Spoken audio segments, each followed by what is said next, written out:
اور ایک واعظ میں حضرت والا نے بڑی وضاحت کے ساتھ یہ بات فرمائی ہے جو کبھی کبھی ہمارے دل میں کھٹکتی تھی، لیکن حضرت والا نے بڑے قوت سے واعظ میں بیان فرمایا کہ دیکھو، ایک تو ثواب ہے تکلیف کا اور ایک ثواب ہے صبر کا، تکلیف پر صبر کرنے، دونوں ثواب اپنی اپنی جگہ ہیں۔ یعنی اگر فرض کرو کہ کوئی شخص تکلیف تو پہنچی اس کو، لیکن جیسا صبر کرنا چاہیے تھا ویسا نہیں کیا، جس طرح کا صبر کرنا چاہیے تھا ویسا نہیں کیا، تو بھی فرماتے ہیں کہ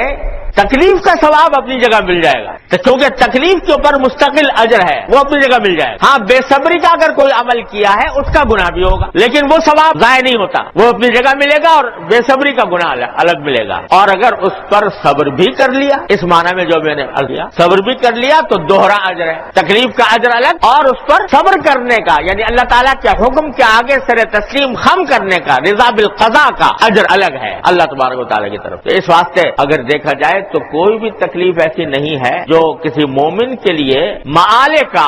نقصان دہ ہو، ہر حالت میں اس کے لیے اس کے اندر فائدہ ہی فائدہ ہے، تکلیف میں بھی فائدہ ہے۔ بلکہ ایک حدیث میں رسول کریم سرور دو عالم صلی اللہ علیہ وسلم نے ارشاد فرمایا کہ بعض اوقات اللہ تبارک و تعالی کسی بندے کو کسی اونچے مقام تک پہنچانا چاہتے ہیں، کسی اونچے مقام تک پہنچانا چاہتے ہیں، وہاں تک وہ اپنے اعمال سے پہنچ نہیں پا رہا، اللہ تعالیٰ اپنی خصوصی شفقت اور محبت کی بنیاد پر وہ اس کو پہنچانا چاہتے ہیں، اپنے اعمال کے ذریعے نہیں پہنچ رہا، تو اللہ تعالیٰ اس کو کوئی دنیا کے اندر تکلیف دیتے ہیں جس کے اوپر اس کو وہ صبر کرتا ہے، تو اس کے نتیجے میں اللہ تبارک و تعالیٰ اس کا مرتبہ اس مقام تک پہنچا دیتے ہیں جہاں پہنچانا چاہتے ہیں، اور عمل کے ذریعے نہیں پہنچ پا رہا۔ یہ بھی اللہ تعالیٰ حکمت اور مصلحت کا ایک حصہ ہے۔ اور میں نے اپنے شیخ العارفین قدس اللہ تعالیٰ سرہ سے ایک واقعہ سنا، بعد میں کتابوں میں تلاش کرنے کی کوشش کی، ملا نہیں،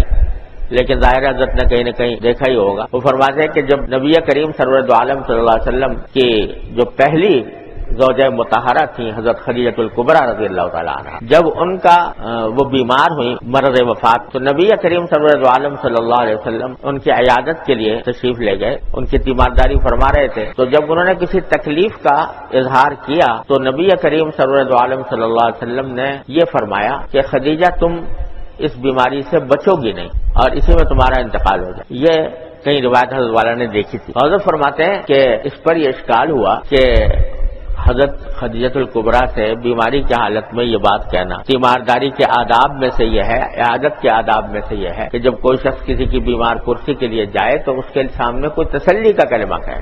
اور خود نبی کریم سرور دو عالم صلی اللہ علیہ وسلم کا معمول بھی یہی تھا کہ جب کسی بیمار کی بیمار کرسی کے لیے تشریف لے جاتے تو کوئی تسلی کی بات اسے کہتے تھے کہ بھئی لا باس طہور انشاءاللہ، مثلا تسلی کی بات فرماتے تھے، نہ یہ کہ اس سے یہ کہا جائے کہ تم بچو گے نہیں اس بیماری۔ تو حضرت فرماتے ہیں کہ یہ جو آپ نے فرمایا بظاہر اس لیے فرمایا کہ نبی کریم سرور دو عالم صلی اللہ علیہ وسلم کا جو مقام ملنا تھا آخرت میں، حضرت خدیجہ الکبریٰ رضی اللہ تعالی عنہا اپنے اعمال، عام اعمال کی بدولت اس مقام تک پہنچنا ان کے لیے مشکل تھا، اور سرکار دو عالم صلی اللہ علیہ وسلم کی جہاں جس طرح یہاں رفیق حیات رہی تو اللہ تبارک و تعالیٰ کو وہاں پر بھی ان کو نبی کریم صلی اللہ علیہ وسلم کی رفاقت کا شرف عطا فرمانا تھا، تو چونکہ اعمال کے ذریعے وہاں تک پہنچنا مشکل تھا تو حضرت نبی کریم صلی اللہ علیہ وسلم نے آخر میں یہ چوٹ دل پر ایک چوٹ دے دی تاکہ اس چوٹ کے نتیجے میں اللہ تبارک و تعالیٰ ان کا مقام وہاں تک پہنچا۔ تو اللہ تبارک و تعالیٰ کی حکمت اور مصلحتوں کو کون جانے اور کون اس کی کھود کرید کر سکتا ہے، لہذا جب بھی کوئی صدمہ، کوئی تکلیف، کوئی رنج پہنچے تو اس کو اللہ تبارک و تعالیٰ کی طرف سے اللہ تعالیٰ کی حکمت اور مصلحت کا ایک کرشمہ سمجھ کر آدمی کو چاہیے کہ اس کو برداشت اور اللہ تعالیٰ کے فیصلے پر راضی رہے، تو اللہ تبارک و تعالیٰ اس صبر کے اوپر بڑا اجر عطا فرمائے۔ حدیث میں نبی کریم سرور دو عالم صلی اللہ علیہ وسلم نے ارشاد فرمایا کہ جب صبر کرنے والوں کو آخرت میں اللہ تبارک و تعالی ثواب عطا فرمائیں گے اور دوسرے جنتی اس ثواب کو دیکھیں گے تو وہ بعض اوقات یہ تمنا کریں گے کہ کاش زندگی میں ہماری کھالوں کو قینچی سے کاٹا گیا ہوتا اور ہم اس پر صبر کرتے تو اس پر صبر کا ہمیں یہ اجر ملتا۔ تو اس لیے کوئی تکلیف بھی ایسی نہیں ہے جو ایک مومن کے لیے رحمت نہ ہو، اللہ تبارک و تعالیٰ کی طرف سے وہ بھی ایک رحمت ہے، رحمت کا عنوان ہے، رحمت کا ایک عنوان ہے جو تکلیف بھی آتی ہے۔ تو سبق یہ دیا گیا ہے کہ چھوٹی تکلیف پہنچے یا بڑی پہنچے، ہر تکلیف پر اللہ تبارک و تعالیٰ کے حضور یہ آدمی کہے انا للہ و انا الیہ راجعون، انا للہ و انا الیہ راجعون،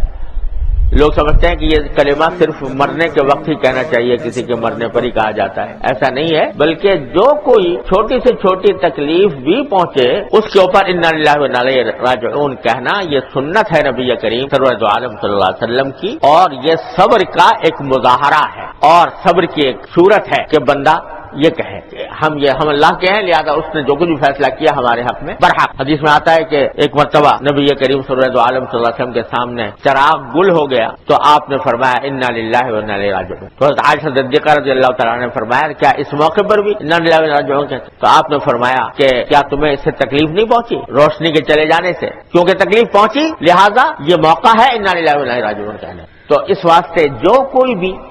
چھوٹی ہو یا بڑی تکلیف پہنچے اس کے اوپر اللہ تبارک و تعالیٰ کے فیصلے پر رضامندی کا اظہار کرنے کے لیے انا للہ و انا الیہ راجعون کہنا چاہیے اور اس کی عادت ڈالنی۔ اللہ تعالیٰ ہم سب کو اس کی توفیق عطا فرمائے۔ تو بھائی خلاصہ یہ ہے کہ صبر علی الطاعہ ہو یا صبر عن المعصیہ ہو یا صبر